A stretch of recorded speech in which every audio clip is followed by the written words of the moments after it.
الحمد لله والصلاة والسلام على رسول الله و علی آله و اصحابه اجمعین. اما بعد، خواندن نماز بالای جای نمازی که نقش و نگار داره یا عکس مساجد داره یا عکس های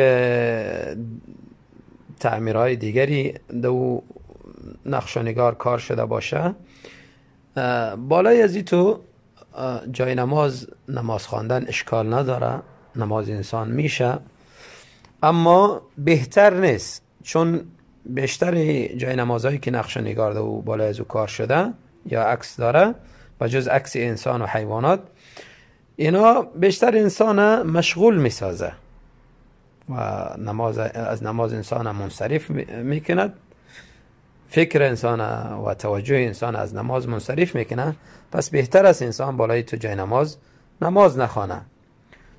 صحیح بخاری صحیح مسلم یک حدیثی را از عایشه رضی الله عنها روایت میکند. عایشه رضی الله عنها میفرماید: صلى فی خمیصة لها اعلام. رسول الله صلی الله علیه وسلم در یک چادری نماز خواندن که او چادر بالایش نقش و نگار کار شده بود، یعنی نقش و نگار داشت. فنظر الى اعلامها نظرتان. رسول الله صلی الله علیه وسلم در نماز بالای می نقش و نگاری ازی یک نظری کردن، یک توجهی کردن. فلما انصرف، وقتی که از نماز فارغ شدن، قال اذهبوا بخمیصتی هذه الى ابی جهم واتونی بانبجانیة ابی جهم. گفتنی چادری مرا به ابو جهم، گفتنی شخصی پیشی از او ببرین و انبجانی ابو جهم بیارین. انبجانی چادری که در او نقش و نگار بالایش کار نشده، یعنی چادری ساده، او را بیارین. فانها الهتنی آنفا عن صلاتی. به خاطری که همین چادری که نقش و نگار داشت مرا از نماز مشغول ساخته، یعنی فکری ما، توجهی مرا از نماز به طرف خود کشیده.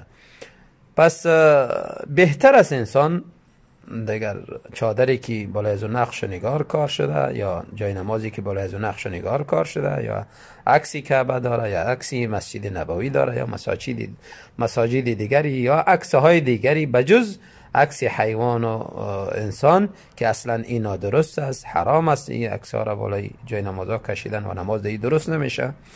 بجز از این اگر نقش و نگار دیگری باشه نماز درست میشه، اما بهتر نیست، توجه انسان به طرفی از او جلب میکنه و انسان در نمازش دیگر خشوع، خضوع و این چیزاش از بین میروه. و خاطر بهتر است که از این نوع جای نمازها استفاده نکنه.